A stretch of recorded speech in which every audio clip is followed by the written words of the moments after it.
Don't look back. Something might be gaining on you. That is a quote from Satchel Paige, who is the first African-American pitcher to play professional baseball. And that is from a 1953 article when he was interviewed about staying young and focused and moving on with his career and what his ambitions were. And if you kind of look at that quote, let me take my old man reader glasses off. If you look at that quote in context, he's really kind of saying, look ahead, live for today, for everything, for what it's worth. Don't wallow in your regrets about things which have passed and can't be reversed. Stop obsessing and being preoccupied with the past. It kind of suggests focusing your efforts on the present and really moving forward. And so as we jump into part 2 of Art and Fear, we are going to be really moving into some of those areas, the inner critic, success and failure, the audience, how when people criticize your work, the dangers of Instagram and not getting enough likes or people saying things on there, like all those things that kind of drive in our heads and really cause us to lose focus in where we're going. And I want to kind of start just by reading the beginning here on page 37. Can we talk about that quote real quick? Yeah. Let's jump in. It's funny because as you read that and shared your brief interpretation, I went right to, are we running towards something or running away from something? Well, and in that article from 1953, they actually kind of go down and talk about that a little bit more. And he gives a little more context into physically running away from things that may be chasing you. Right. Yeah. Right. But it's interesting because it speaks to just like, so the core sort of fundamental desire behind, whatever might be motivating us, right? Like, are we running towards, are we being pulled by, something that we're running towards, or are we being pushed by something that we're running from? Probably both. Probably. In varying, ratios at different times. But that's interesting. One of the things I've thought about a lot in reflecting on that quote specifically, because I think that most of those motivations, or most motivation in general, I would say comes from, one of those two places. And I would say that any motivation, any fuel is useful when it's properly challenged. And we've talked a lot about this in the podcast already in terms of the value of running from things, but using that to fuel what we're running towards. Absolutely. Anyway, just wanted to throw that in the mix before you move forward. Yeah. And as an artist, I mean, we're going to face all kinds of external expectations, external voices, external challenges, things that kind of infiltrate our creative process. And so learning how to run from those things and stay focused, running towards your goal or where you want to go is vital, is really vital. And so let's jump in here and read these first 2 paragraphs where Bayliss and Orland say, art is often made in abandonment, emerging unbidden in moments of selfless rapport with the materials and ideas we care about. In such moments, we leave no space for others. That's probably as it should be. Art, after all, rarely emerges from committees. But while others' reactions need not cause problems for the artist, they usually do. The problems arise when we confuse others' priorities with our own. We carry real and imagined critics with us constantly. A veritable babel of voices, some remembered, some prophesied, and each eager to comment on all that we do. Yes, yes, yes, and yes. Yeah. Committee, art by committee. I mean, and here's a great part. Before you jump in, I want to read this part. When the work goes well, we keep such inner distractions at bay. But in times of uncertainty or need, we start to listen. We abdicate artistic decision-making to others when we fear that the work itself will not bring us the understanding, acceptance, and approval that we seek. So in other words, when our own voice isn't strong enough, the absence of that causes us to seek out the voices of others. Yeah. And give them way more juice, way more influence than they would otherwise have. Yeah. I mean, is anybody guilty of that out there? If you're watching the video, my hand just raised. Absolutely guilty of that. And since my hand's up, I'd like to speak on I've already bled from my work today. So you did. Yeah. This is a multicolored stitching. I feel like, listen, if I'm not going to lose a finger, the best thing I can do is just wrap it in a ton of tape, and then I'll figure out how bad it is tonight. Yeah, you'll figure it out later. No, so with that, it's funny because I was at a conversation this morning with a writer who's writing a piece about me. We were doing an interview, and she asked me, the essence of the question was, how much are you thinking about the audience when you're making the work? And my answer was as little as possible. As little, right? Yeah. And we've talked about this a lot before, and we'll, for sure at other times, but the fewer people that are in the room, the better. No doubt about it. Absolutely. And I think, that's a very hard thing today with technology, because it's so easy for us to go grab the phone while we're working. And, some of us put up a story of our process while we're working, or kind of put something up, and that's fine, those things. But the danger is all of a sudden we start kind of scrolling through and looking at things. And then all of a sudden we're seeing what may be trendy, what may be happening, what other people are doing. And then those voices start to get into our head. And those are our voices in that moment. It's not others people's voices. We're seeking approval for some reason without anybody seeing what we're doing. And it starts to become this field of voices that are saying, well, maybe you should do it a little bit more like her. Maybe you should do things a little bit more like him. Maybe you should try these things, do these things. And instead of really finding those things in your process and where you're going by researching and studying art, you're allowing the trend or the person who has more likes to influence where the direction of your work is going. Yeah. I'm going to keep reading because I want to dive in a little more into this part. This is on page 39. In following the path of your heart, the chances are that your work will not be understandable to others, at least not immediately, and not to a wide audience. No wonder artists so often harbor a depressing sense that their work is going downhill. At any given moment, the older work is always more attractive and better understood. This is not good. After all, wanting to be understood is a basic need, an affirmation of the humanity you share with everyone around you. The risk is fearsome. In making your real work, you hand the audience the power to deny the understanding you seek. You hand them the power to say, you're not like us, you're weird, or you're crazy. Interesting. I mean, I think that assumes that the power is going to be handed over at some point, and that the only thing that we can really, control or influence is when that happens. Yes. Preferably after the work is done, after it's been put out into the world, and our role in the process is complete. Is over. Right? Is over. Yeah. Yeah, there's something from the preceding page that I had highlighted as well. This is at the bottom of page 38 under the section called Understanding. We all learn at a young age the perils of being perceived as different. We learn that others have the power to single out, to ridicule, to turn away from, and to mark the one who is different. Choose your own memories. But one way or another, we've all felt the hurt of the little boy who wanted to write poems or the little girl who tried to join the Sandlot ball team. I just think about how these wounds, this programming, I mean, it goes deep. It goes back to childhood. It goes back to our most impressionable ages.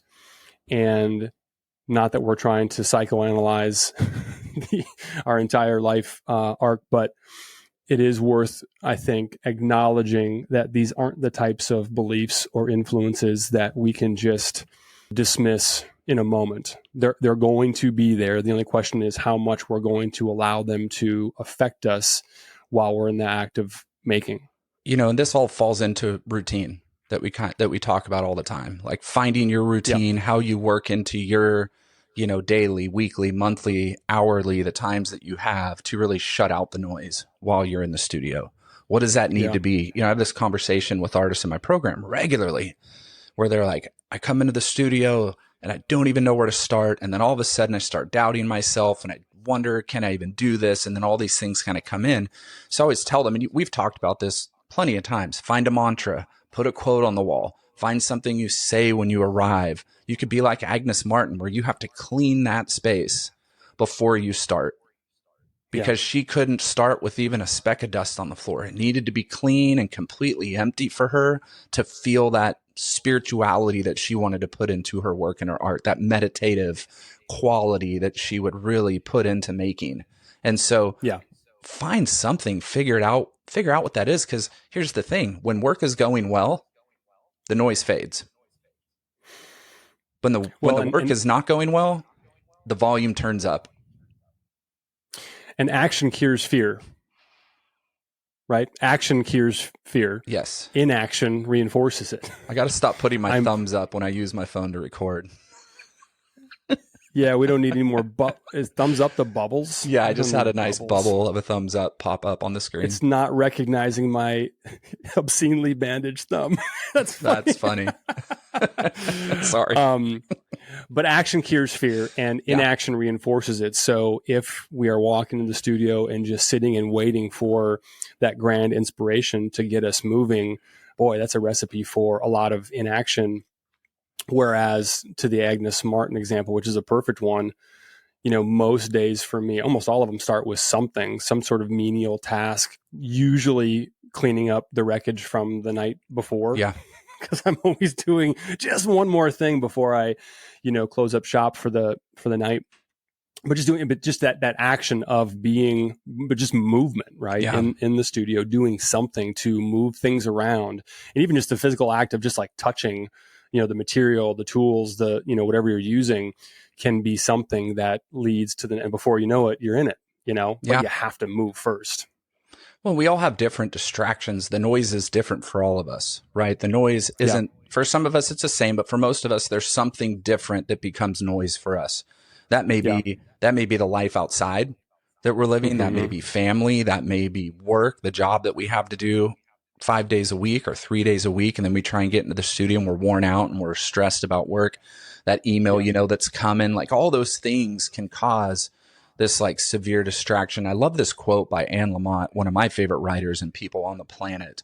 She says, almost everything will work again if you unplug it for a few minutes, including you, including you. Yeah. And we've talked about in the very first part of this, that it's, we're the problem. The fear is coming from us. It's something that we're creating, so sometimes we have to unplug from us for a minute, meditate, be silent, be quiet.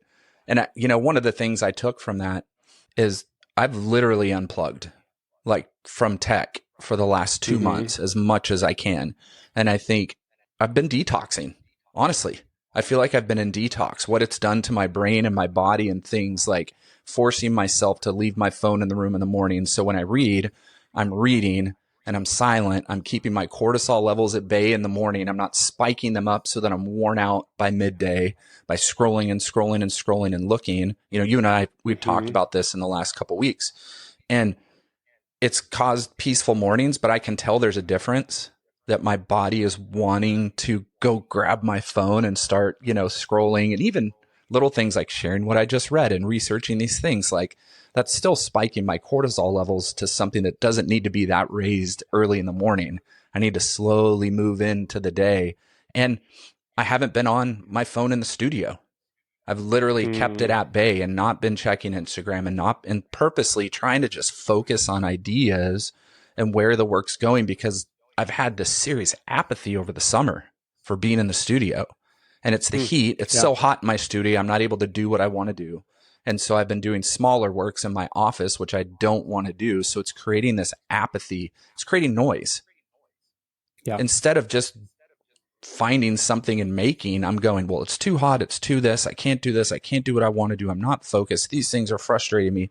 So all of a sudden I have all this noise, and it's caused me a huge setback, I feel like, since June, when it turned 175 degrees in Texas and 200 degrees in my studio. So I've had to turn my own noise down myself, just like Anne Lamott. I've had to unplug from myself a little bit and kind of take a look in the mirror and just go, dude, you need to settle, chill out, get back focused, start ideating, which I'm doing, and get back into it. And this quote by Ralph Waldo Emerson is fantastic, because he says, finish every day and be done with it. You have done what you could. Some blunders and absurdities no doubt crept in. Forget them as soon as you can. Tomorrow is a new day. You shall begin it well and serenely, and with too high a spirit to be cumbered with your old nonsense. That spoke to me in my moment really strongly over the last few months, because I have been absolutely cumbered by my nonsense. Yeah. Like I've just, the noise has created a swell of absolute nonsense, but it's controlled everything I've wanted to do over the last 4 or 5 months. And it's all me. It's nothing else.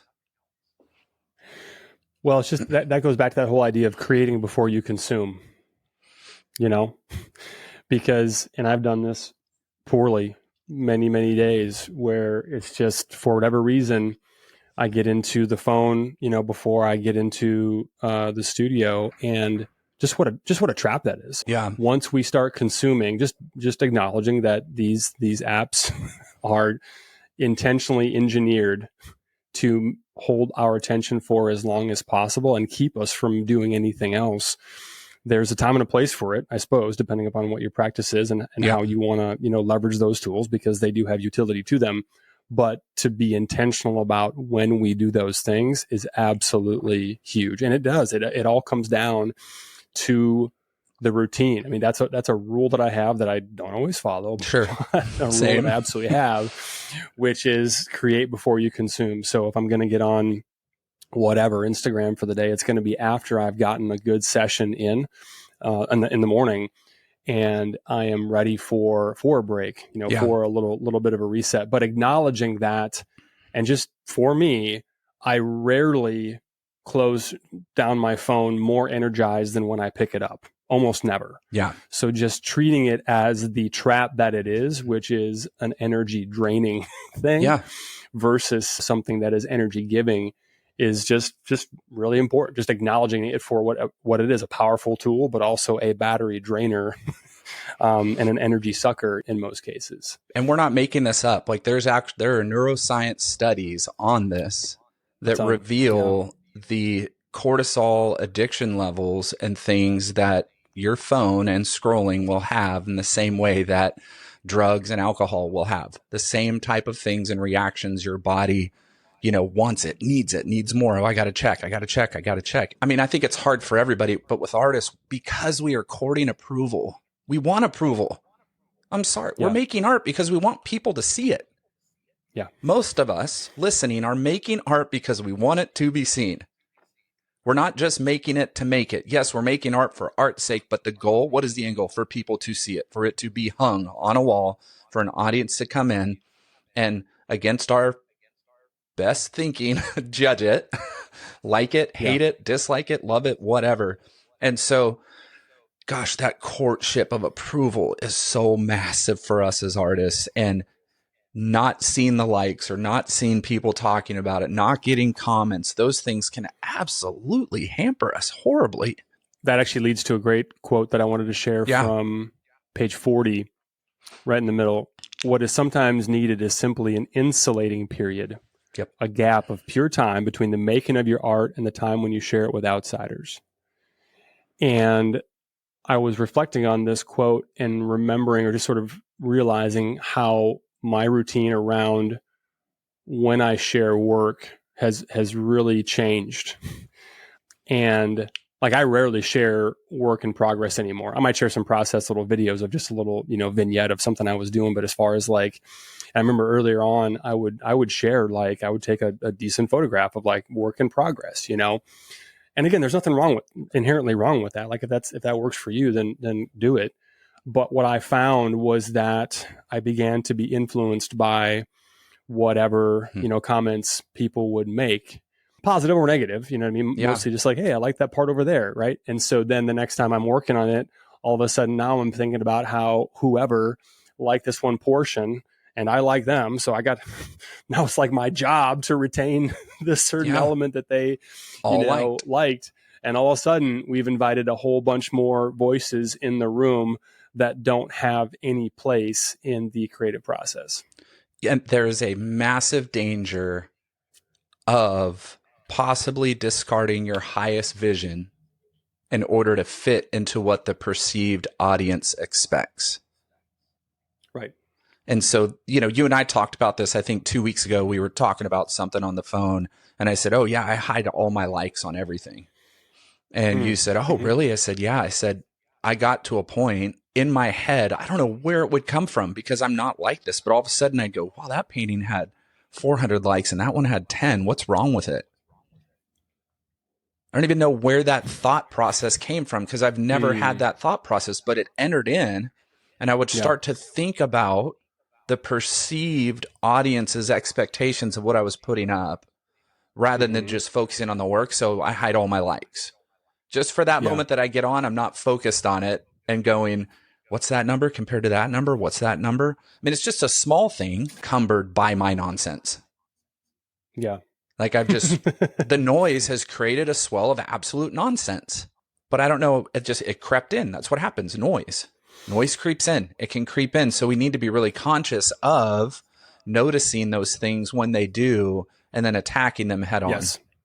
I was just going to say that. I mean, that is a testament to the value of auditing our own thoughts, and feelings, and just sitting with like, I don't know when this sort of occurred to me, but just at one point, to my earlier example of spending time on Instagram or whatever it might be, being more energy draining than giving, and especially during the workday. But I absolutely had that moment of, it's like, wait a minute, why am I? Like I'm less excited about going back to work than I was when I took this break. So just paint.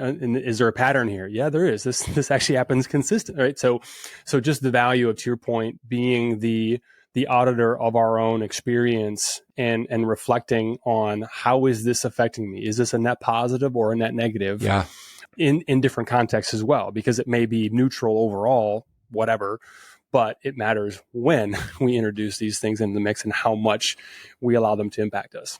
Well, and that's right below what you read on page 40. They talk about Andrew Wyeth when he was working on his Helga series. Yeah. He worked on it privately for years, worked at his own pace away from the spotlight of criticism and suggestion that would otherwise accompany the release of each new piece in this series. So it sounds to me like usually, and I've been to the White House in Maine. That was a really fun visit to see the studio and the house and some of that work in person. But so to me, it seemed as if as he's working on a new series, he's releasing each piece, right, as he works on it. So he's getting that criticism and suggestions, his dealers, gallery, whatever, kind of, giving the audience, they're giving their point of view on it.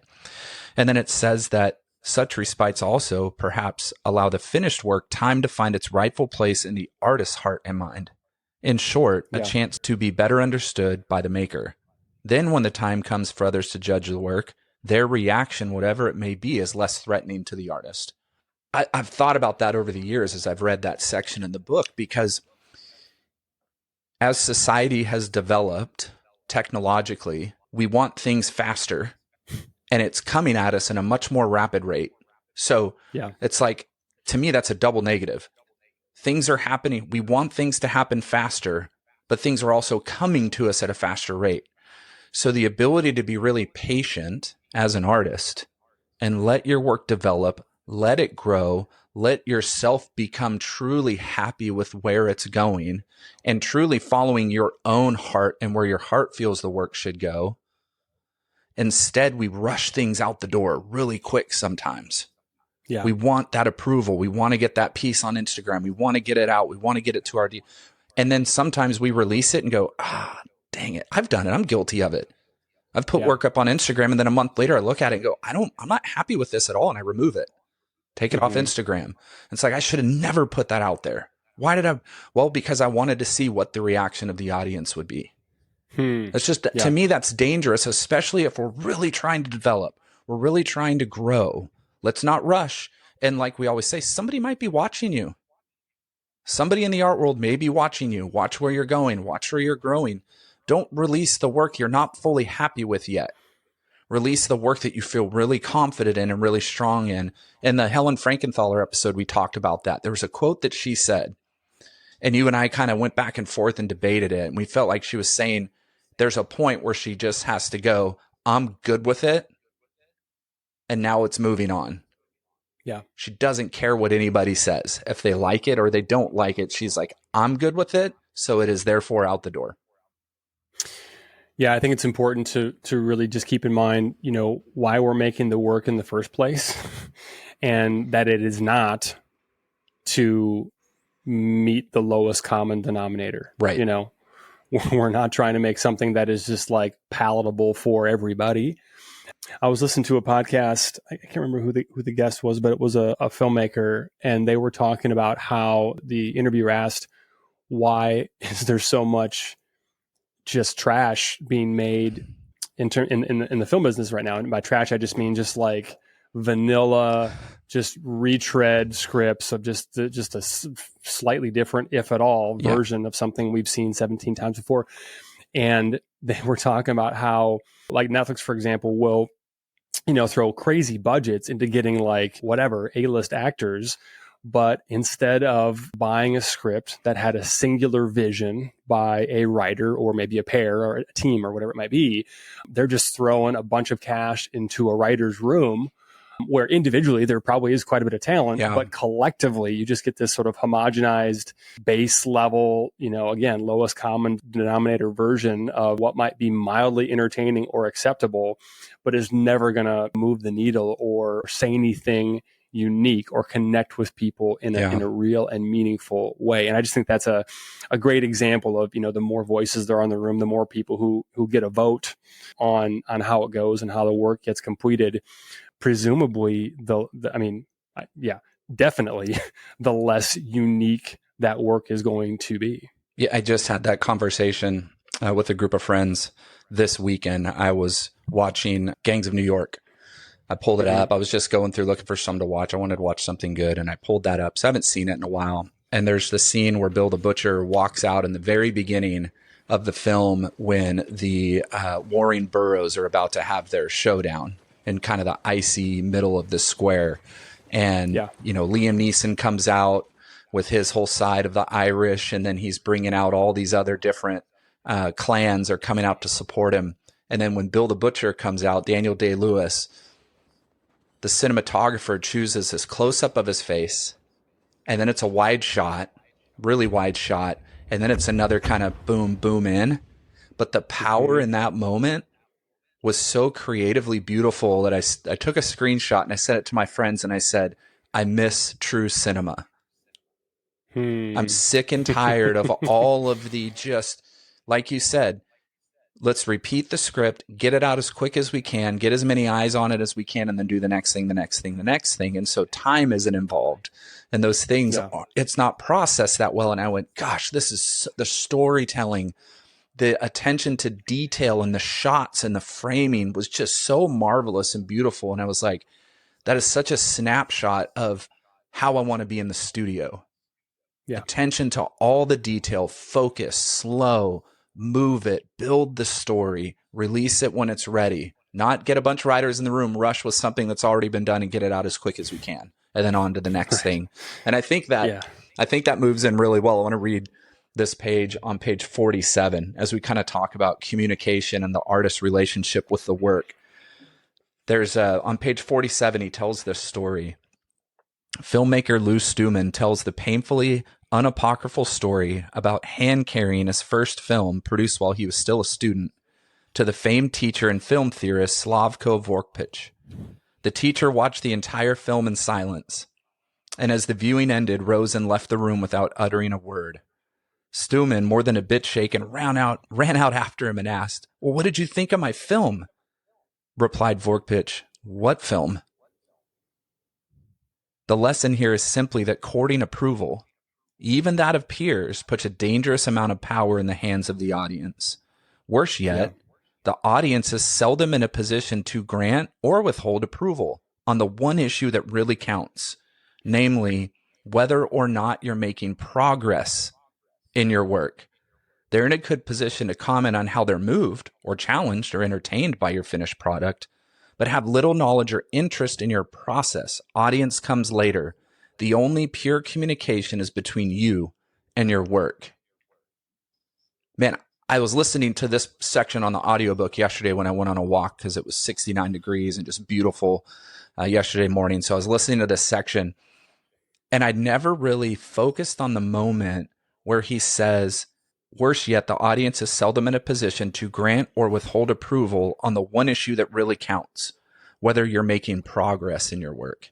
I've never thought about that before. And even with like friends like you and Moxa and Allison and our peers out there who we may share work with and ask for their opinion. Hey, what do you think? Where's it going? And even myself as the critiquer, I'm critiquing what's happening in that piece right now. I'm looking at the composition. I'm looking at the depth. I'm looking at, is there something that's throwing the eyes off? What's working here? How is, rather than, wow, Nathan, this piece has made so much progress than the last 5 pieces. Look where this is going and moving. Are you thinking about where that's taking you? I've never thought about that before. And even though I've read this book so many times, that thought hasn't really crept into my mind. Well, and it speaks to the value of, again, something we've talked about many times before, but the value of having, as Jerry Saltz puts it, our coven. Yeah, our absolutely. Our inner circle of other artists who are, of anybody other than us, the most qualified to speak to if progress is being made, because they're on the journey, with us, and they've seen what's come before and had real dialogue about the work itself. So if we are going to let someone else in, let's be choosy. Let's be picky about who else we allow to speak into our process and our thinking around the work. But to that very last mic drop sentence of that section, the only pure communication is between you and your work.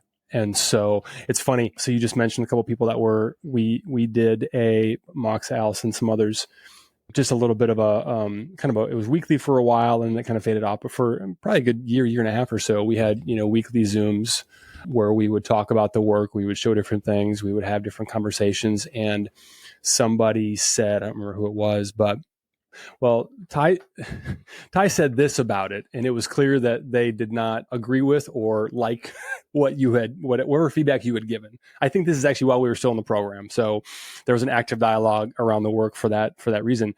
And I don't remember who it was that said, well, Ty doesn't always know. Ty doesn't have all the answers. Ty doesn't always know everything.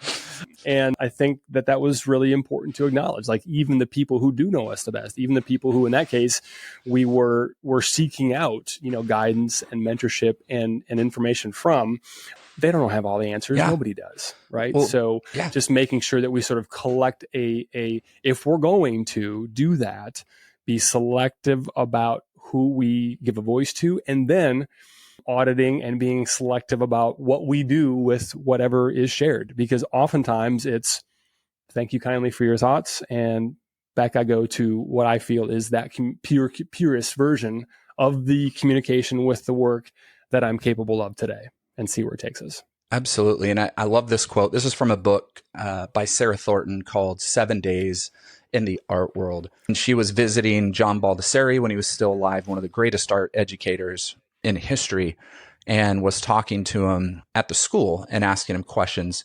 And she says, Baldessari has mentored countless artists, and although he now teaches at UCLA, he is still seen to embody the think tank model that exists in one of its purest forms at CalArts, where he was for years. Even if it has spread all over the United States, one of his mottos is art comes out of failure. And he tells students, you have to try things out.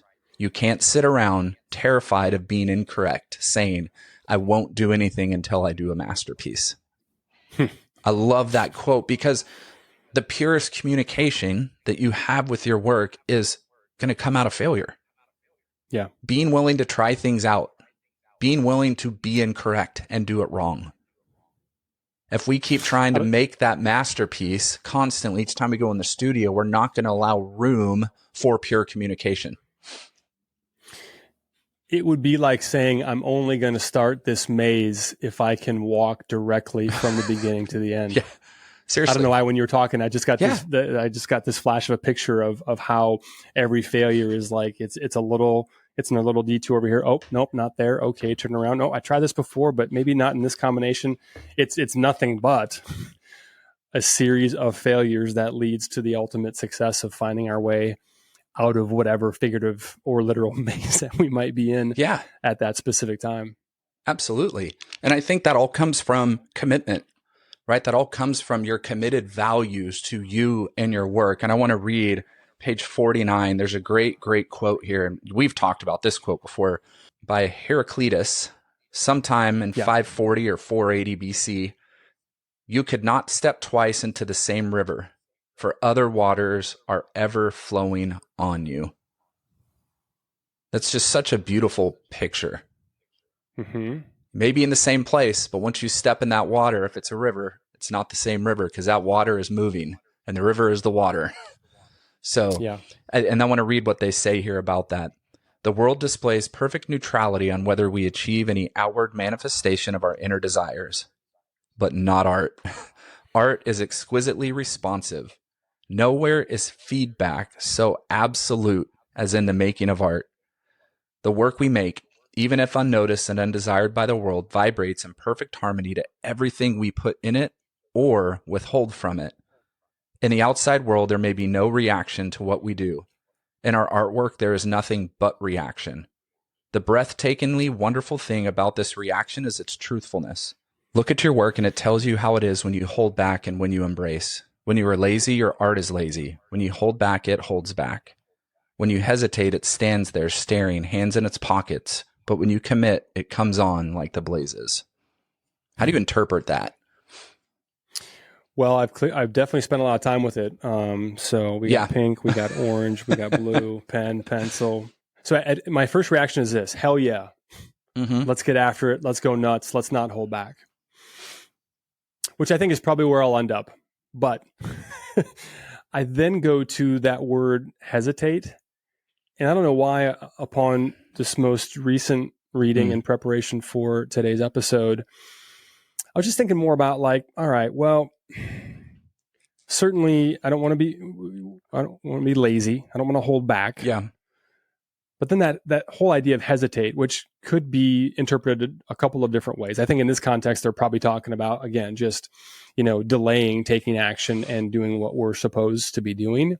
But then I thought more about a different way of interpreting that word hesitate, the listening, the responding to the work, and how that does require intentional pauses to step back and to, engage in that conversation. And so again, broadly, my response to that quote is like, let's go. Like, when in doubt, take some action, make some marks, get into some trouble from our Amy Silman episode. Yeah. and the rest will take care of itself.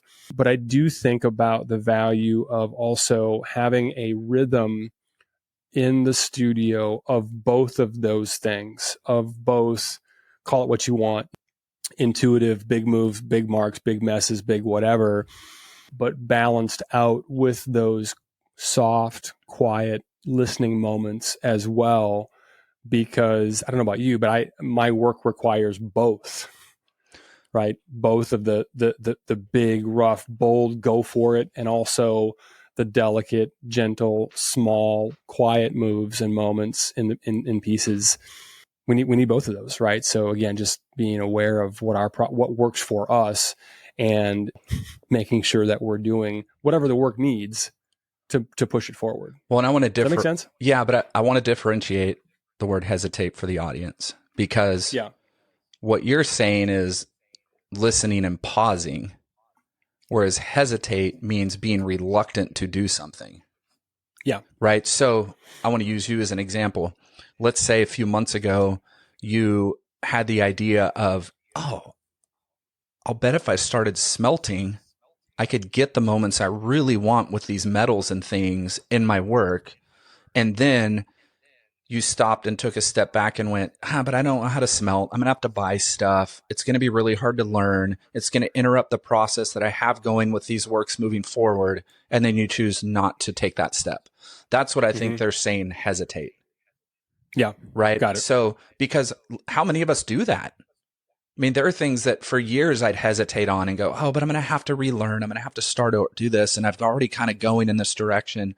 So I think that's the differentiate, like pause, take moments to think and breathe through things. But if you really feel something coming on in the moment, that may be the work taking you to the next thing. And if you hesitate, then you're going to allow the work and where you're going to possibly be stifled, at least in that moment. And I think that's really what they're saying. And as we're talking about, right, that commitment to work and commitment to your work, that's recognizing those moments of growth and not hesitating with them, but actually taking that chance and going forward. Yeah. And I think too, just this goes back to just having rules for ourselves that we get to make up for ourselves and choose to follow, or not. But one of mine is that when an idea comes to me more than once, I have to listen. I mean, there are some good ones that just sort of are passing and fleeting, and I try to capture those, either act on them or add them to the ever-growing log of, maybe someday, journal entries. But I think that when something pops up, more than once, it's our responsibility to take action on that in some form or fashion. Otherwise, we're going to stop getting them, right? I mean, it's kind of that whole that whole thought process around, all right, I need to create the right conditions to continue to have an ongoing flow of ideas. And understanding too, back to that, how did you say it? Heraclitus. Yeah, Heraclitus. Yeah. There it is. Yeah. But the whole idea of flowing and not being able to step into the same river twice, acknowledging that the river itself, the flow itself is going to be different, and also acknowledging that we ourselves are going to be different. Yep. And I think part of that comes from just sort of this abiding faith that if I don't have the answers today, I will get the answers that I need when I'm supposed to receive them.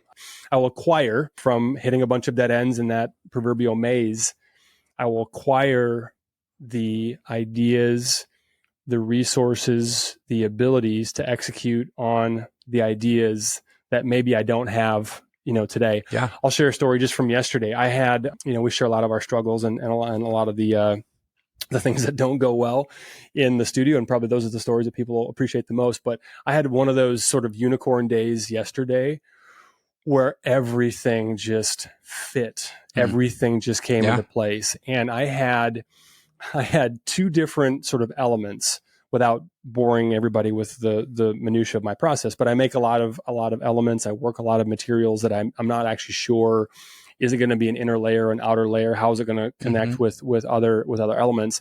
And that's sort of a quest that I've been on lately, is how many different materials can I combine together to tell the same story within any given work. But there were a couple of pieces, a couple of elements that I really liked aspects of, but just weren't working on their own or in combination with anything that I had tried previously. And yesterday was just one of those days where I just happened to have stumbled across, as I was looking through my sort of library of different, materials and works in progress, the right thing that I had tried in dozens of other pieces to sort of audition and see if it was going to make nice and work with the other elements at play. And it never did. And it's just one of those things where yesterday just happened to be the day, right? Where I was listening, the river was flowing in a certain way where the things fit, right? So just acknowledging, as frustrating as it was for me, because this element in particular, I was really excited to use, probably too excited, right? I had a plan. Yep. There was something that I needed from the work. I needed to use it. I needed it to work. I was really excited about it, but just kept over and over and over again in previous attempts, striking out in finding a way to use it. But again, just having that belief that, hey, if it's not today, it'll be tomorrow. If it's not tomorrow, it'll be at some point in the future. Whenever it's supposed to work, it will. And in the meantime, we keep jumping in the river and we keep, stumbling through the maze, doing the best we can on that particular day. Absolutely. Love it. So the next quote I wanted to talk about, Ty, this is on the bottom of page 53. It reads, "If indeed for any given time only a certain sort of work resonates with life, then that is the work you need to be doing in that moment. If you try to do some other work, you will miss your moment. Indeed, your own work is so inextricably tied to time and place that we cannot recapture even our own ascetic ground of past times." This is annoying to me.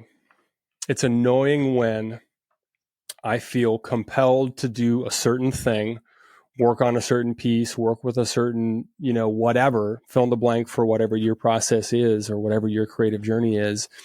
But I find it really, it's frankly, it's really frustrating to be like, I cannot get this out of my head. I just have to keep pulling this particular thread and seeing where it leads. But I think that, again, back to that idea that you were talking about before of having a routine, having, whatever rules in place, that has become one for me that has now paid off so many times. I can't ignore it, even though it always frustrates me. And what's frustrating is I had an idea about what I was going to accomplish this month, this week, this day, to move things forward on my particular, agenda.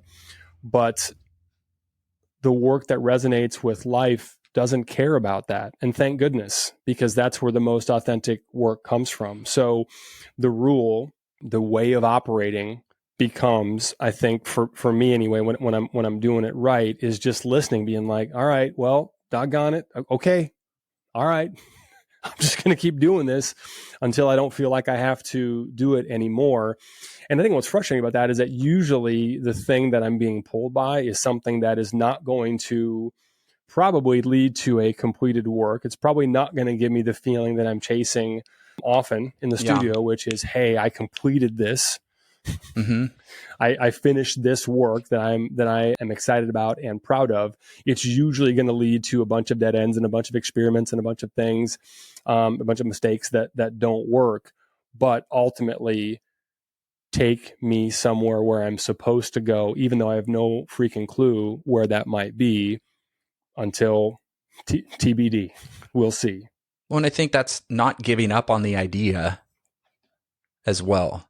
Because so many times we get this idea, we start moving on it, and things aren't working out the way we want to, so we abandon it really quickly for something else. And so I think sometimes life is telling us, and the work is telling us, no, this is the spot. This is the area. And, like the Baldessari quote, we have to work it out. We have to fail. We have to mess up. We have to make a mess to get to it. And I think that goes back to what I said earlier with this rush. Like everything's coming at us fast, and we want that recognition fast. We want to hear what people have to say fast. And so we may miss that moment. We miss that moment to create our best work because we're in such a rush to get somewhere that we leave creating from what is right in front of us in life at this moment that it's telling us to make for something else. It's just a dangerous that's a dangerous road to play on. Very dangerous. What do you mean by that? Well, I think if you're not willing to play out that idea, you're going to get stuck in following a trend. You're going to get stuck in doing what somebody else is doing that's not your work, that's somebody else's work. Sure. Right? Yeah. Because if you're courting approval, those things start sneaking in because you're frustrated with where things aren't going in the moment, rather than sticking to it and just creating through it and letting it lead you in the moment. You start looking other places. You start looking for other voices to feed in that aren't your voice. That pure communication that we're talking about starts to dissolve a little bit to the edges. So it seems like it may become a matter of acknowledging that we don't need to understand, why we're being pulled in a specific direction.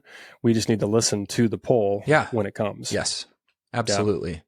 And I think that leads great into page 55, where they talk about, if you're like most artists we know, you're probably accustomed to watching your work unfold smoothly for long stretches of time until one day, for no apparent reason, it doesn't. So when we're in that moment of listening to the work and following life where life has us in the work, things are going great. And then all of a sudden, boom, right? That moment hits and it doesn't. And they say hitting that unexpected rift is commonplace to the point of cliche.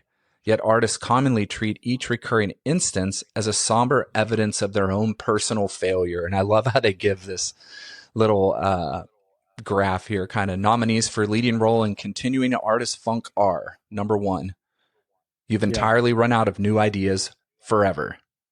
Number 2, you've been following a worthless dead-end path the whole time.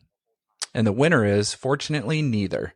One of the best kept secrets of art making is that new ideas come into play far less frequently than practical ideas.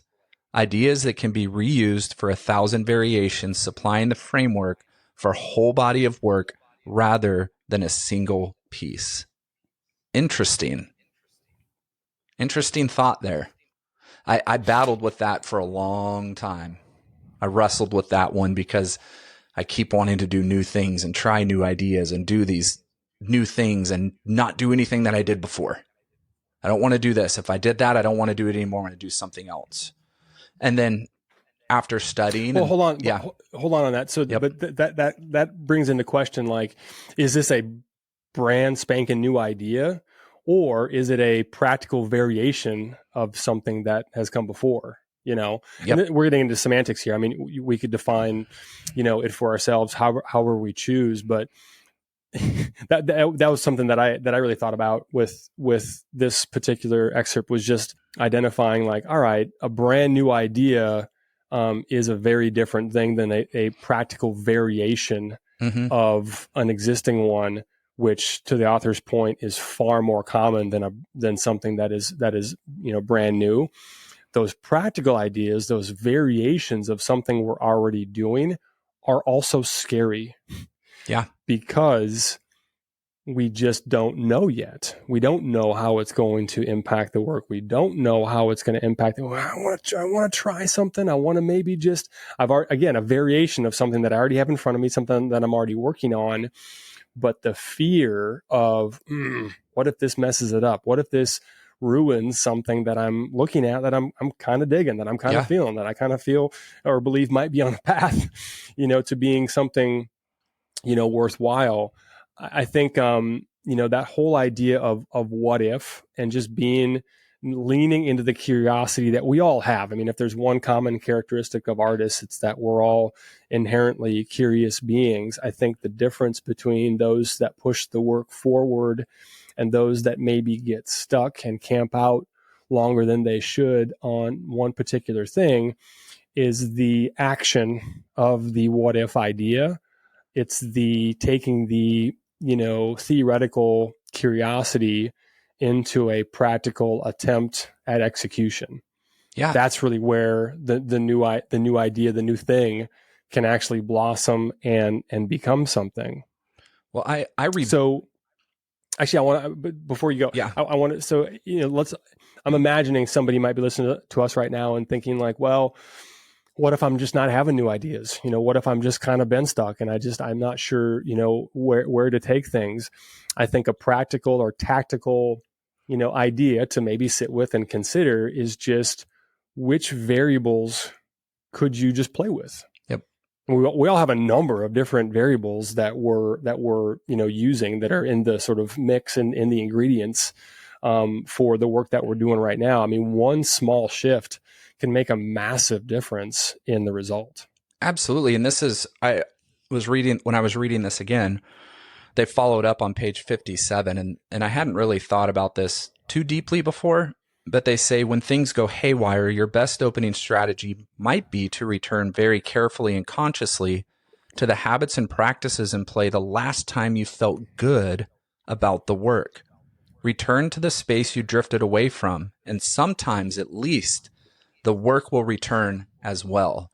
And we're going to have moments as artists where things are not feeling good in the studio, right? Nothing's working. It could last for months. It could last for weeks, days. Some of us, it could last a year where things just are not feeling good. And this happened to me a while back where there were things I was happy with, but there were things that were just really frustrating me in the studio and felt limiting. So I went back and I grabbed all the work from, 2012 to today that I felt were really strong pieces. Even though the older work I felt was weak, I thought it was strong for that period in my career. And so I put them all in a folder, and then I went and I looked at them all and I went, why did I abandon that? Why did I leave that idea? And it was like, I only did that for like 3 paintings, but for some reason it felt give me a specific example. What are you talking about exactly? Yeah. I mean, even the utilization of tape for just a little bit of deconstruction in a piece. We're just putting little lines of tape in while I'm painting over and doing layers with transfer and things, and then removing the tape. And it's leaving the multiple things underneath that were transferred in that place. Even something small like that, I did it for a series in like 2019. I was using tape for texture and things. And I went, oh, there were some moments I really loved in that. Why did I completely abandon that? Totally. Yeah. I still haven't explored the ends of that yet. And so I started bringing it into some pieces, right? And it did take me to some areas that made me even think through things with my cardboard transfers that I could do to mimic that without even using tape. It took me to new things. And so I kind of went, why would I completely abandon some things that worked? The pieces aren't the same. The pieces are years. They've grown in years of wisdom and knowledge from that point. Yeah. So therefore, even that technique should grow the next time I use it years down the road.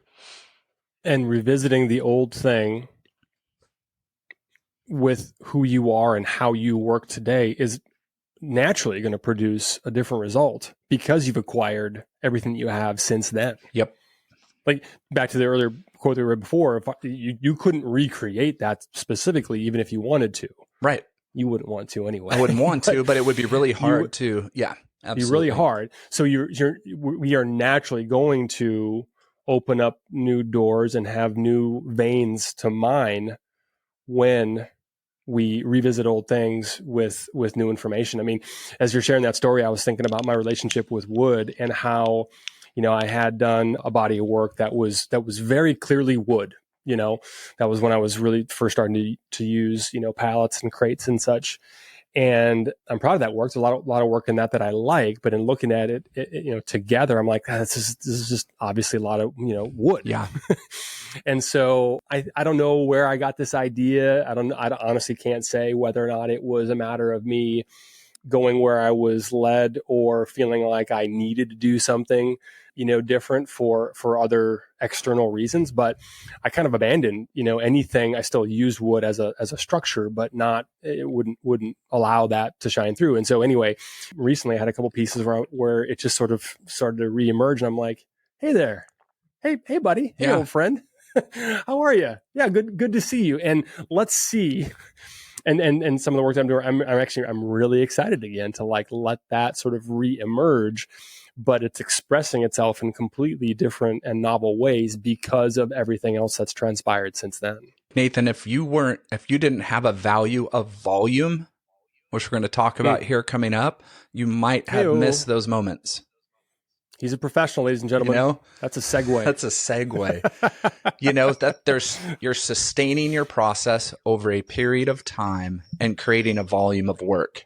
And they talk about this on page 61 when they say, this is one of my favorite quotes in the book. For most artists, making good art depends on making lots of art. And any device that carries the first brushstroke to the next blank canvas has tangible, practical value. So just thinking about that end, any device that carries the first brushstroke to the next blank canvas has tangible, practical value, meaning you've moved on from the last canvases, the last things. You're moving on to a next one, which means you're making more work over time. And I love at the bottom, I'm going to read the last paragraph too. Hold on. Yeah. Does the cricket have anything that it wants to add? If I could find Jiminy in my office, he would be set free outside. Moxa, if you're listening, I would not kill him. I would scoop him up and I would put him outside. That is for one of our dear, dear friends who is a prominent leader in the Buddhist community in Spain and all over the world. So Moxa, I love you, and I have taken a lot of your things to heart. That cricket will be set free outside. So I don't know how often he's been like chirping in. Literally, but I just started hearing him recently. He obviously understood. Since we talked about it before we started recording, I wanted to make sure and point it out. Well, he wanted to point out the value of volume, I think, so he let us know there by rubbing his legs together that it was important. There's probably a good example there. I don't know exactly what crickets are communicating. If I find him, it probably has something to do with. I'll ask him if I. It probably has something to do with mating, right? Yeah. So let's get back to volume. Creating more work. Oh, all right. Jumping ahead to the bottom here. I love how they say on 61, the hardest part of art making is living your life in such a way that your work gets done over and over, and that means, among other things, finding a host of practices that are just plain useful. A piece of art is the surface expression of a life lived within productive patterns. Over time, the life of a productive artist becomes filled with useful conventions and practical methods so that a string of finished pieces continue to appear at the surface. It's just work, get it done, make more. The more you make, the more time you spend, the more you start to realize things and gain wisdom in your practice to keep growing and keep developing. The practicality of that, I think, is really worth commenting on. Yeah. The useful and practical methods that they write about. I mean, right before what you just shared, they use the example of Hemingway always mounting his typewriter at counter height and doing all his writing while standing up. Way ahead of that trend, by the way. Yeah, way ahead. But the takeaway there for me is just pay attention to what works for you and commit to creating and developing and protecting the conditions that serve your process. Yeah, it's fantastic. Right? I had a studio visit earlier this week from a friend of mine, Robert Najalis, incredibly talented and gifted painter and writer. We actually met through Clubhouse back when that was the thing, and we're in one of the art rooms and identified that we live like a mile and a half from each other. So we've had a chance to hang out a couple times since then. But he was here on Monday, and we were talking and looking at some completed work up front and then getting in back and looking at different things. And, before I knew it, my ADD had taken over, and all of a sudden I'm kind of starting to putz a little bit and starting to kind of work on as I'm talking.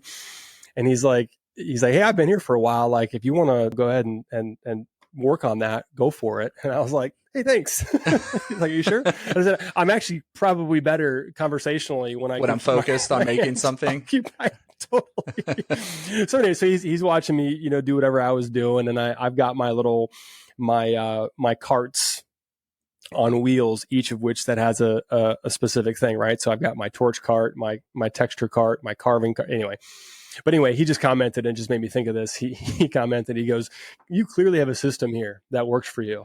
Yeah. He's like, I like watching. I mean, we all, as artists, we all nerd out and love watching each other work. That's why the art documentaries are so fun to watch. Just the little things that only artists would even pay attention to or would connect with them. But I think just to that point of like, it took me a long time, and I'm still always, as we all are, right, refining our process, but just really paying attention to the conditions that lead to the work, the conditions that's one of the only things that we can actually control, right? I can't control how the work's going to go, how I'm going to feel, what the result's going to be, but I can absolutely, at the very least, influence, if not control entirely, the conditions of the studio, the material as I'm working, which will naturally increase the percentage of things actually working and leading somewhere where I want them to go. Well, and that's the quote by Robert Farrar Capone that says, no artist can simply work for results. They must also like the work of getting them.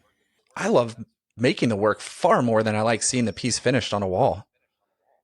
Right. Like the process, the thinking through, the diving in, the trying this is working, this isn't, the problem solving, the figuring out, discovering new answers to questions I haven't even asked yet.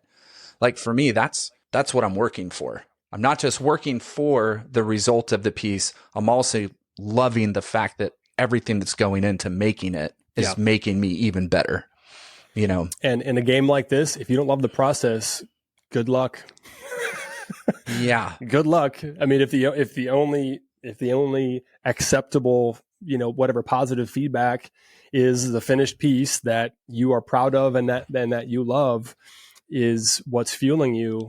I don't know. I mean, I can't speak for everyone else's experience, and maybe there are some people for whom that works, but I cannot imagine a world where that would be, enough to actually do all of the work and make all of the mistakes needed to get to those finished pieces. Yeah. And we have to be engaging the unknown and all that. Like we don't know what's going to happen from the moment we start to the moment we finish. We really don't. We may see it in our head. We talked about it last week, that vision is always ahead of execution. I love the Brancusi quote that says on page 65, to see far is one thing, but going there is another thing. That's the whole vision ahead of execution, again, just said in a different way. And they say to the artist, all problems of art appear uniquely personal. Well, that's understandable enough, given that not many other activities call one's basic self-worth into question. But those really personal problems all relate to the making of art. Once the art has been made, an entirely new set of problems arise, problems that require the artist to engage the outside world. Call them ordinary problems. I just love that. But there is a necessity that we have to have with engaging the unknown in order to push our artistic boundaries. We have to. Sure. That whole just being in the studio and spending as much time that you have currently, because I know we have moms and dads and full-time employees and people that all listen to this podcast because we've heard their stories from them. I don't have enough time. I only have this. It's doing what you can in that time to create as much work as you can in those moments. I'm not saying finish work. That could be just playing on 6 canvases or playing with 6 piles of clay and doing things and embracing the unknown. I don't know what's coming, but I sure am glad I get to try today and find something in the work. That part of that quote that just it makes me laugh. Not many other activities routinely call one's basic self-worth into question.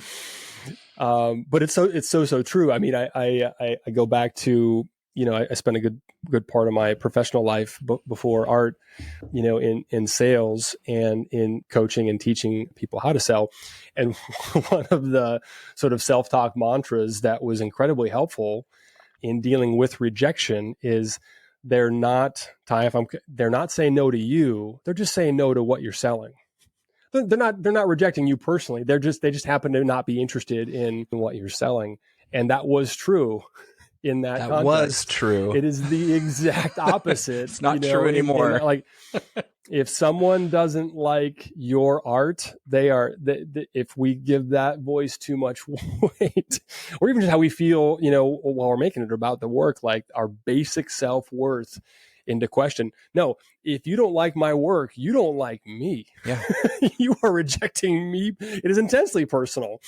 That's not the truth, but it's certainly a lie that is easy to believe. Oh, I swallow it hard. I've swallowed that hard for years, man. Like I don't know what my favorite pieces are always the most disliked.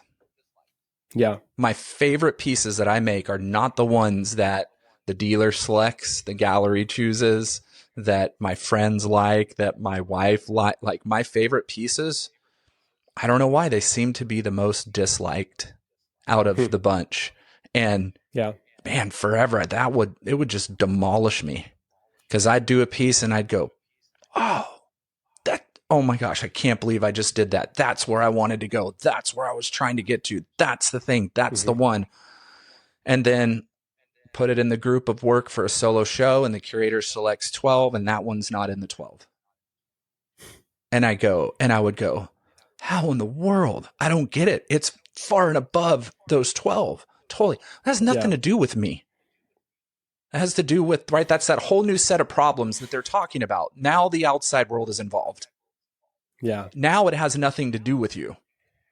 Now it has to do with that curator's taste, that gallerist like, what they know their audience will purchase or buy over other ones, right? There's a whole new set of problems that pop up. But man, for years, I would just swallow that hard. And then I went, well, hey, at least I get to keep my favorite pieces. That's the benefit.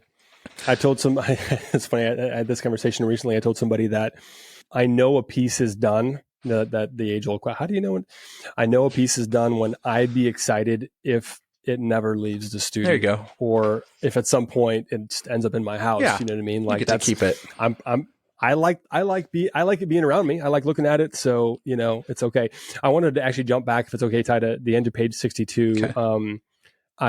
There was the last sentence I think is worth commenting on. Once you have found the work you are meant to do, the particulars of any single piece don't matter all that much. Yeah. Which really just reinforces that whole idea of volume and not identifying too much with any one piece. We talked about the last episode, and let's just, beat that dead horse again and rehab. It's so important, because I think that until we are able to, make more art, make more work, it's so easy to fall in that trap of really trying to derive way more self-worth than any one piece could give us, even if it was successful, let alone the fact that if all we're doing is pulling one lottery ticket, one scratch off, is this the one? Well, the fewer you have, the lower the chances of it being one of the ones, one of the precious few that are really going to sing. So I think, of course, that's a goal for all of us, is like trying to find the work that we're meant to do, but just keeping in mind that is part of the reward for doing that, is that we then get to a place where the particulars of any single piece don't matter all that much, right? Then we get to operate from a place of abundance rather than scarcity. And that's a beautiful place to be, no matter what we're talking about, right? Like, hey, if it's not this one, it'll be one of the other ones that I'm about to work on or that I'm working on right now. The particulars of this single piece just don't matter that much. It's huge. Well, and over time, you change. Like all these hard lessons I've learned, I've changed. Those things don't bother me anymore. right? And I think it kind of goes in as well to just courage that you have to have in the unknown and having hope in the future, knowing that if you're constantly making work and growing and making and making and making, having this hope that by creating a lot of work, you're going to create some really good work that gets out into the art world and where you want it to go. And I love this quote. This is a little section from a great book by Austin Kleon called Keep Going. It's the third in a trilogy, Steal Like an Artist, Show Your Work, and then Keep Going. And he says, art is the highest form of hope, said painter Gerhard Richter. But hope is not about knowing how things will turn out. It's moving forward in the face of uncertainty. It's a way of dealing with uncertainty. Hope is an embrace of the unknown and the unknowable, writes Rebecca Solnit. To have hope, you must acknowledge that you don't know everything and you don't know what's going to happen. That's the only way to keep going and the only way to keep making art, to be open to the possibility and allow yourself to be changed. I don't know where my work's going to go. I don't know if somebody's going to like it or not.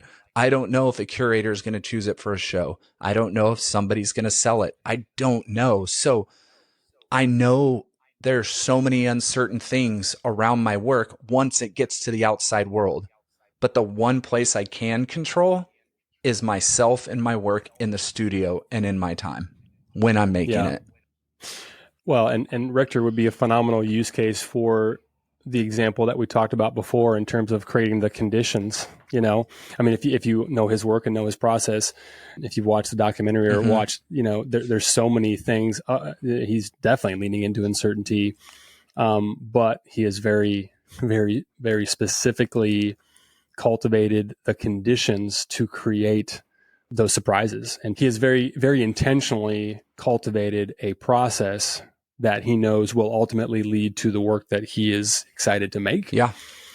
Even if leaning into that uncertainty, even when, you know, it doesn't, which certainly happens for him like anybody else. I love that quote though. Art is the highest form of hope. There's a great book that's titled Art is the Highest Form of Hope, and it's just all quotes from artists. It's a great, great book. Okay. Speaking of uncertainty. Hey, we have no idea how people will react to our work, and we have to find ways to reject traditional validation of our work because our head creates all the things we need validation for that are some perceived things that we have in our head from wherever we heard it, read it, listened to it, that has seeped into our heads.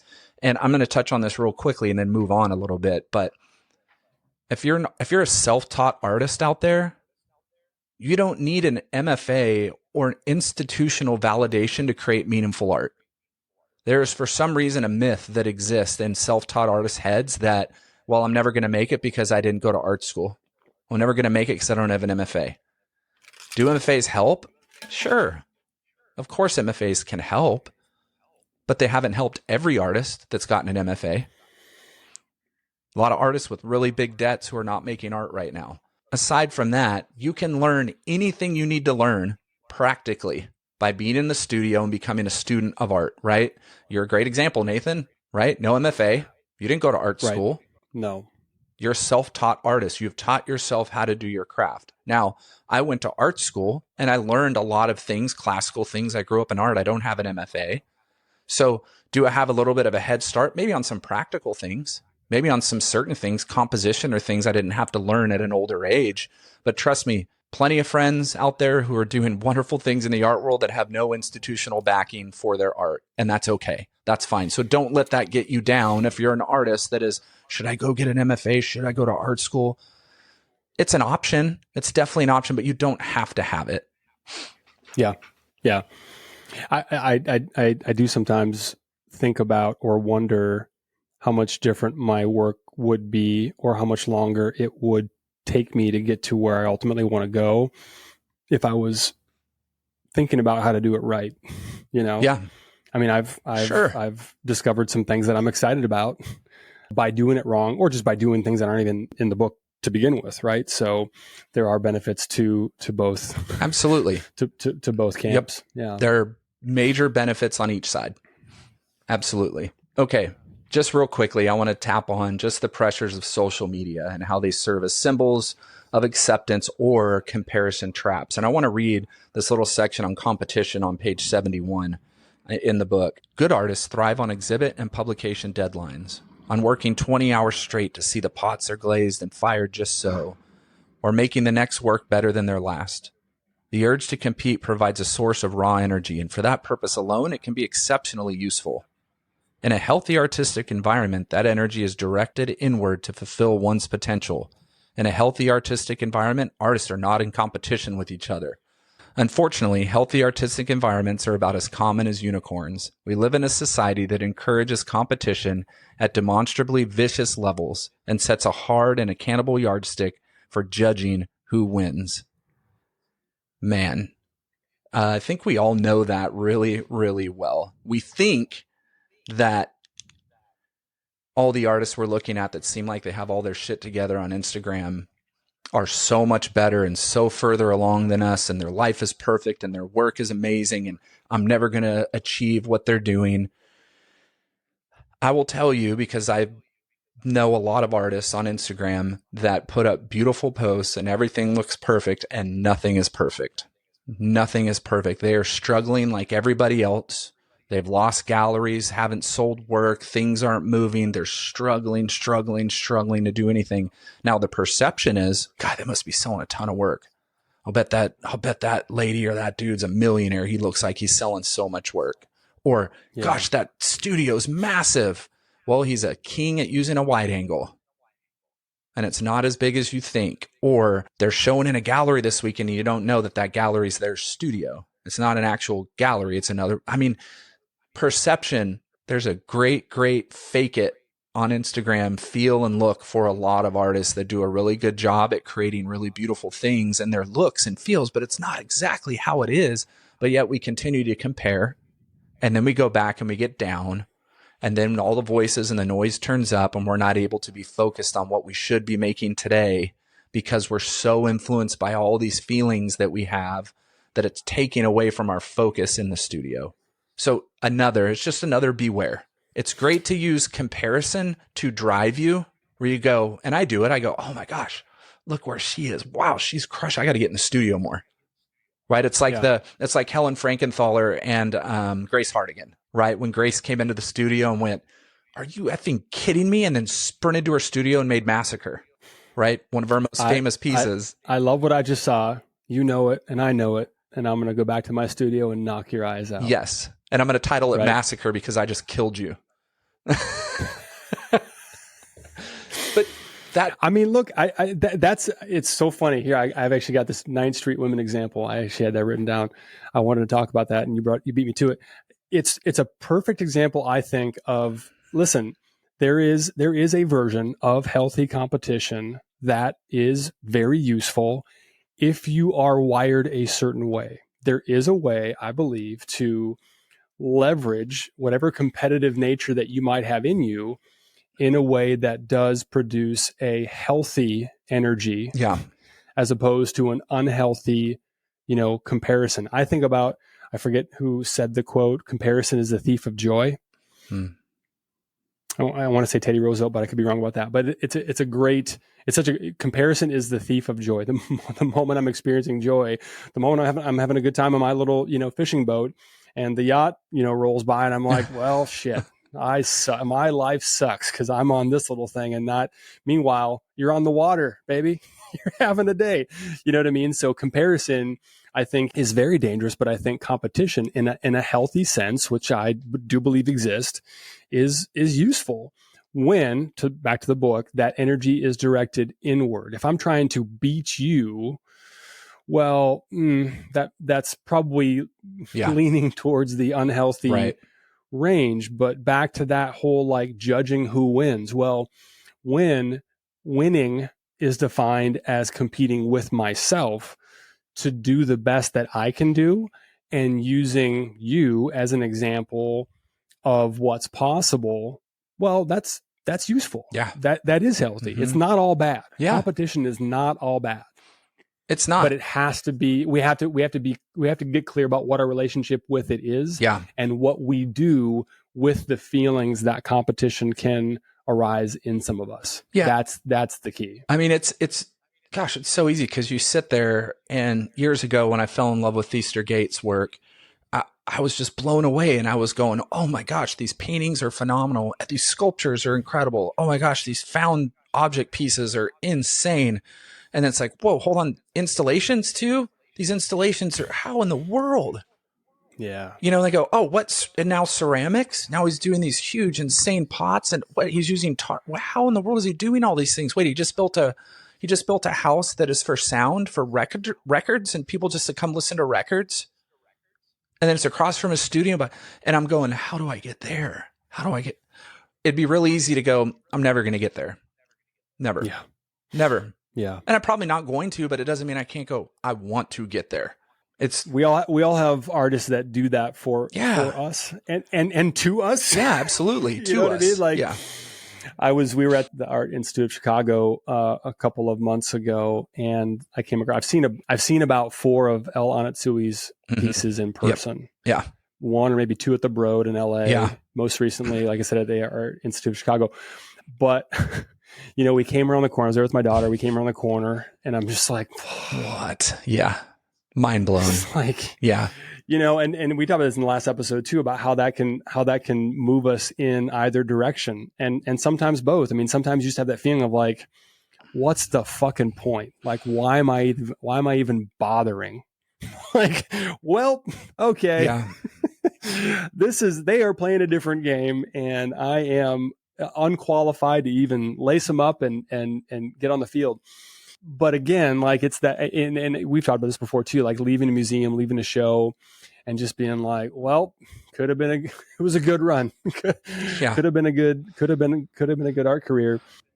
But just figuring out how to sort of process that and use that as an example of what's possible, of what could be, I think is incredibly empowering and incredibly powerful. And it's just important to not get stuck on the on the one side of the coin without finding a way to flip it and be like, well, listen, they didn't get there overnight. They got every artist that we would use to fill in the blank. And if you're listening to us right now, you can think of your Mount Rushmore of artists where when you see their work, you're just like, why am I even bothering? Every one of them was where you're at right now. Yeah, was where we're at right now, which is striving to get there, But yeah, it's funny to think about those moments and just realizing that, like, I don't know, walking out of a museum, you're just like, sometimes walking out of a show, whatever, sometimes you're just like, all right, I don't feel, sometimes I feel super energized and like stoked and like, how quickly can I get back to the studio? Other times it is that just, well, it's time to hang them up and quit. But just acknowledging, like, this is just something that happens when I see phenomenal work, just acknowledging, back to what we talked about a lot in the previous episode in part 1 about how this is just part of it. There was one of our family stories that we love to share is there was our oldest daughter was like 4 years old, and it was the first snow of the winter, and I just wasn't ready. It was like late October, early November. It's too early, And I, come down the stairs and you're just overwhelmed by just the brightness of the white. And I just said something like, "Oh man, no, I just no." Yeah. And Letty goes, "Dad, it's snow. It happens every winter." I'm like, you know what, sweetie, you're exactly right. Yep. It does happen every single winter. Point being, I shouldn't be surprised that snow came again. In other words, back to the art example, we shouldn't be surprised when we have the feelings and the responses that we're having, because it's a natural response. It's something that happens consistently over and over again, which means that identifying and acknowledging that it's happened before, it's going to happen again, and then realizing it's going to be okay. Spring is going to come, Yep. So one foot in front of the other, just keep swimming. When you're just going to have to figure out ways, artists, to deal with these pressures in the way that works for you best, whatever that may be. Like me, leaving my phone in the room in the morning, hiding the likes on, my work on Instagram, not spending as much time constantly scrolling, like using it with a purpose that has an aim, not an aimless purpose. right? I use Instagram as that visual journal for my artwork for those in the art world that may be watching me, that I don't know are watching me, that may be. So I put up work when I feel like it's strong to me. I put it up. I put up a video here and there to do this. I'm using it as that visual diary of the work and where I may be going for those that might be watching me. It used to be, I want to get a bunch of followers. I want to get a bunch of likes. I want to get approval. I want to get, that gives me validation. If I have more, the art world doesn't care about the validation you're getting on Instagram. They're looking at the work. They want to see the work. If they're following you, which the way the art world works is they follow you without hitting follow most of the time, figure out the things that are really drawing you away from your focus. That is outside pressure, and figure out ways to cut them off, however you can, so you can be more focused. You know, and when you're cutting off those distractions and just having a focus with what you're doing, I mean, this is something, Nathan, that you and I mean, I've talked about in my program. I try and push artists to know you need to be honing in on your feed really well, because you don't know who's following you. Like there are people in the art world that will follow artists for a year, 2 years, 6 months, forever, never follow them, never like a post. They're paying attention to where you're going. They're paying attention to where your work is going. And you have a great example of that. Oh yeah. I mean, so very recently I had a gallery from Munich that reached out, and anybody on Instagram, any artist on Instagram knows that the overwhelming majority of DMs and messages you get are complete, BS and a waste of time, but you never know. So it was worth, it's always worth a conversation. I went on their page and looked on their website, and I was like, oh, this is real. Like there's artists on their roster that I recognize, and got really excited. So we had that conversation, and, get on a video call. And that's one of the first things that he said. It's a gallery called Benjamin Eck in Munich, where I'm going to be showing this coming January. He gets on and he says, so we've been following you for a while. That was one of the first things he said. I immediately actually thought of you, because that's something that you have said a lot. And it was just a good reminder of like, yep, like we're already to the, like I got ready to get on that call and sort of like be ready to sort of like tell my story and blah, blah, blah. And like, whatever, put a pitch together about, hey, why? But the work had already been done. Yeah. Like they had already made it, and I realized that after we hung up, like, oh, that decision had already been made. They just wanted to know if I was interested in working with them. Because they had been following me for a while and had seen, what I'm up to and presumably, where I'm headed. The intel had already been delivered and received in a way that advanced the conversation significantly. Shouldn't say advanced, created the conversation in the first place. Yeah. Well, and I'm not saying abandon it, right? I'm not telling artists abandon Instagram, because it is such a fantastic tool for you to use with a very hyper-focused aim of putting your best foot forward, telling your story, showing how you make work, so that somebody that may take notice will pay attention and follow you.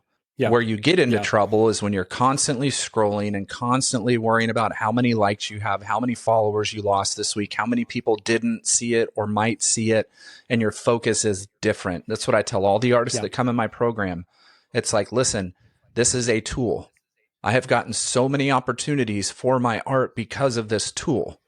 In the positive light, you're showing your work, you're showing your story, you're showing how you make your work for those that may be watching now or might be watching in the future, that are going to take a chance on you because they've followed your dedication, your process, what you've been doing, how you talk about your work, and they want to invest in you. So just know, I'm not making this up. This has happened to me. This has happened to Nathan. I can't tell you how many artists I know that this has happened to. So when I say take a break from it, I mean take a break from scrolling for 4 hours a day and just looking at stuff and comparing yourself and saying, I'll never be this, or I might not be this person.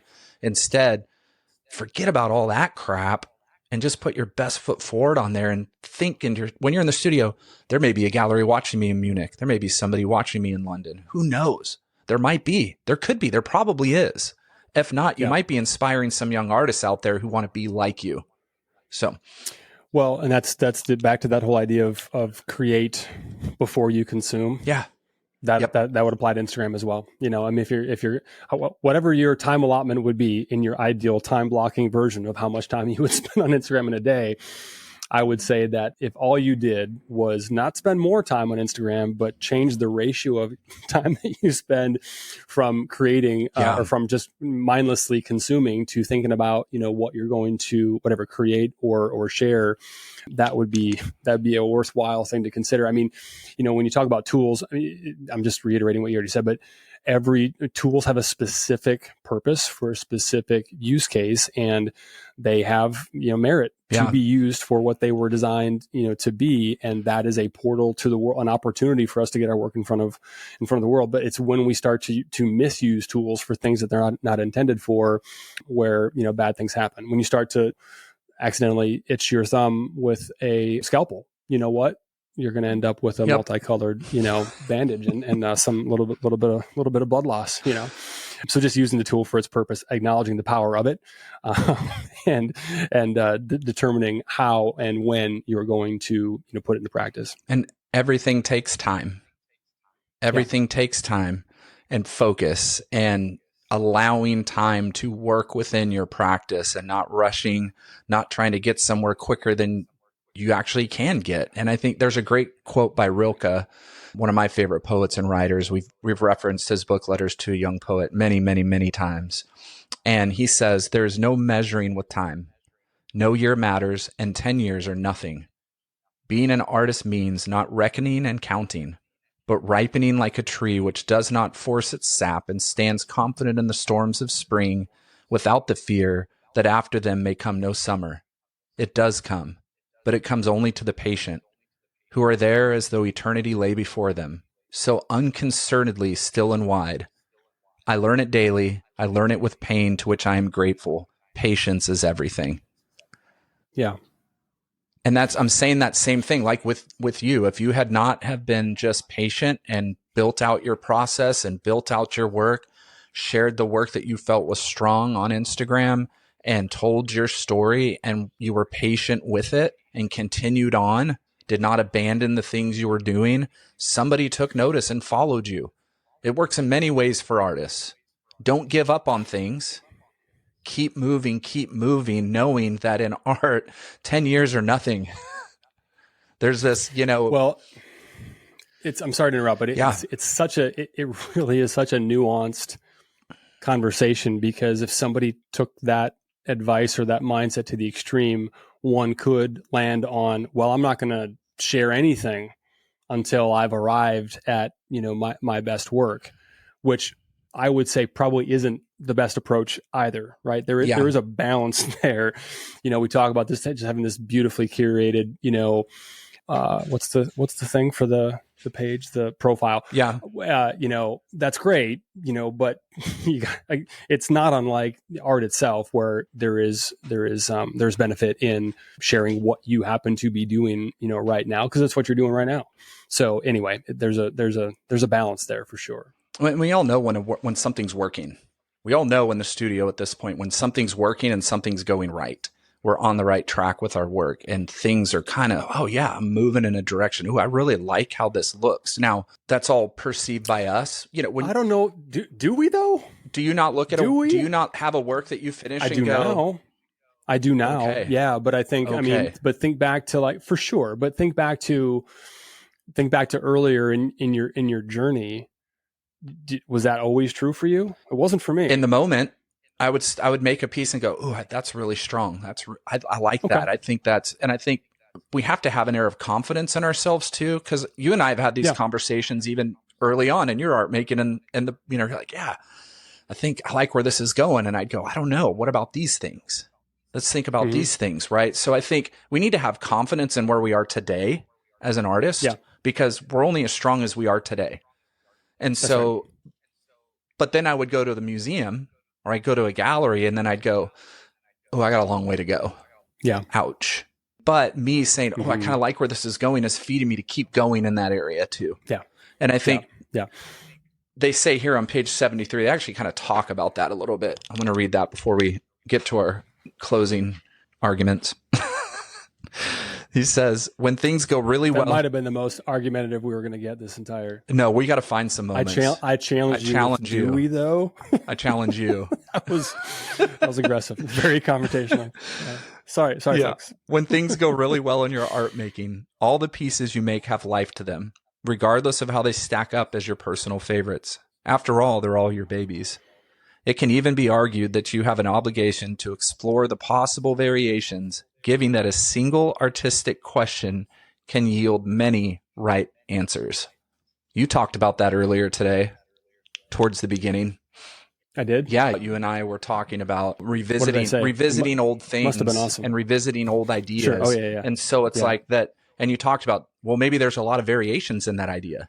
Why give up on it so fast for those little moments? And so that's what they're kind of saying here is we have an obligation to explore the possible variations, given that a single artistic question can yield many right answers. Not just one, but many right answers could come out of that.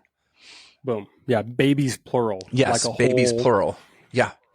Crickets. Babies like crickets. Yeah. Babies like insects reproduce, not the way that human beings do. Because I mean, this is where it goes back to like the work broadly. Our babies plural are precious. Yeah. But no one individual work is precious. And if it's ever going to be, it's not going to be till much later on down the road, probably anyway. Yeah. You know what I mean? So not putting, back to what we talked about earlier, not putting too much weight on any one, right? Like I got 2 kids. You put everything you can into the human children that you have into those babies, regardless of the many times when they probably don't deserve it, you know, but our art is different in that regard. Like each piece is its own thing. And to the example that I did share earlier, you know, a lot of those were just set aside to sit and wait. I didn't need to feed them and care for them, you know, they just sat and waited for their time. And art on an individual scale is patient, you know, it will wait for its time. And I think that, I forget the source of this quote, but I'll paraphrase my recollection of it. It's something to the effect of like, people dramatically overestimate what they can do in the short term and dramatically underestimate what they can do in the long term. Yeah. Right. Like I was talking about Elan Atsui. He's 80 years old, you know, today. And as I was pulling up images here, as I got lost in a little bit of a rabbit hole, you know, most of the work that he's best known for is his bottle top installations. He didn't start doing until the early 2000s, you know, when he was, my math is right, whatever, at least 60. You know what I mean? I don't know what he did before that. I'm sure it was probably pretty good, but it's not what I think of. It's not when I turn a corner and I know immediately, right? That's the thing, you know? So anyway, the point is there's so much to be said for patience in the process and to what you said before, just enjoying the moment, enjoying where we're at right now, finding the little wins, finding enough of the positive feedback of the conversation that I'm having, you know, with this work is complete. Yeah. And it's enough to lead to the next thing. Well, it's something just as a kind of an ending idea, something that will help you with all these things is having artist friends, having an artist network. You know, we talked about it. We talked about it in quite a few episodes, the importance of having that friendship or that inbuilt critique. As John Baldessari once said, that artists need friendships with inbuilt critique as a context for the development of their work. If you look at the history of art, all of the Renaissance artists knew their contemporaries. So did the Impressionists. There was a moment in their lives where they were all friends or acquaintances. The Cubists were not simply individual geniuses. Their greatest works happened in conjunction. Who was Van Gogh's best friend? Gauguin. So just think about, there's all these things, these pressures and this time and this slowness and this development and things. What makes anything better in life, right? A cohort, a great friend alongside you, a support system. Some of us have, it's completely absent in our outside lives, even where we don't have that support system, where we grew up, where we didn't have supportive parents or supportive friends and things. And that there's something missing in that. You need that. We all need that. We all live for community. Human beings are created to be in a tribe. They're created to have community and to feed off of each other. And so by having an artist friend and having others that have that inbuilt critique and that ability to discuss and send pictures of your work and what you're thinking and books you're reading and all those things. God, I can't tell you the importance of, even if I don't respond sometimes, knowing that artist or that artist friend or you, when I don't respond, sends the video of the work of really, really working through this today. And well, I will say, funny you bring that up because hold on, I will say, sorry. so I can apologize in public the way a professional athlete or an idiot musician would apologize in public rather than do it in person. Although I'm apologizing to you right now for not responding to your video that you sent me 2 days ago about the work, the piece that you were kind of fighting through, that little section that you had outside. But I have been off my phone as much as possible. I've been getting in trouble from friends this week for not responding to Instagram messages and text messages and things. It's because I'm literally not on my phone. I'm keeping it in a room. I'm keeping it hidden from me. And then at the end of the night, I may check something before I try not to check my phone before bed because I read before bed, but I check it in the evening to see if there's anything I need to, respond to. That's the way to do it. But so sorry to everybody. I actually wasn't looking for feedback. Yeah. The preceding text from you was, hey, just going for a walk. It's 73 degrees out. I thought we were just sharing stuff. So I was just like, oh, here's what I'm doing. On my walk, I literally looked at it and I constantly scrubbed through the video for probably 15 or 20 minutes on the walk, thinking through, okay, what is Nathan thinking here? What is he saying? Why, and so anyways, I thought about it. What I'm hearing is you were blown away. Speechless. I mean, you were so overwhelmed with the power of that work. Speechless. I didn't know what to say. Yeah, that's not true. That's all right. No, it's good. I mean, it's funny. You were talking about just sharing, even just a funny little example that came to mind when you were talking about, sharing documentaries and different, like that to me is an example of healthy competition. When Eric sent that, the documentary that he just got done watching and said, hey guys, check this out. To me, I'm like, all right. I mean, in my mind, he's not watching the game. He's not watching some trash. He's not binging, whatever the show. He's doing nothing but watching art documentaries. Oh, I need to watch. Yeah. Now, that's probably not true. Right. But in my mind, it's that is a useful belief for me to just think, like, all right, how much, what more could I, in the rare moments when I am actually just, on the couch watching something with nobody else, which doesn't happen very often, but why would I be doing anything other than, watching an art documentary that probably nobody else in my house wants to watch with me? Yeah. No, I do. So there is a competitive element Absolutely. to that. Like, all right, even when I'm relaxing, I'm still absorbing new ideas and new inspiration. Yeah. It's healthy. I'm not trying to we're not keeping score about how many books did you read this year, this month, whatever. But even just those little touches, back to your point of, being in communication and having community with, other artists, there is benefit to fires you when up. Somebody shares something like totally. 100%. Yeah, when I was on a chain with some dear artist friends, and Francis Beatty's got a show coming up, and Moxa's got a show coming up, and I'm going, oh, I got to get to work. I need to, okay. They've all got shows. Oh man, Gianna looks like she's in the studio every day slinging paint. I got to get in the studio and start throwing some more paint around, and it's kind of just bouncing around. Oh my gosh, what are they doing? Okay, I got to do some more. I got to catch up. Yeah. It's healthy. It's good. Absolutely. All right. It just feels like, sometimes I don't know about you, feel the pressure to close on just some grand, piece of wisdom. Let's just acknowledge we're done for the day. This has been a long ass episode already. So, hey, join us next time for the third and final part of Art and Fear. Did we even cite the book today? By David Bales and Ted Orland. Part 1 is already available. Part 3 will be our next episode. Go get the book and read it and highlight it and reread it and re-highlight it again. Make your notes. It's an absolute must read. Follow us on the places and check us out on YouTube if you're not already. If you want to see what we look like when we say these words that may or may not be useful, that makes sense. That's helpful too. And Ty does a great job with the edit, sharing clips and B-roll and all that fun stuff. So, all right, that's a long ass outro. That was. Bye. Here. All right, see you next time. Bye.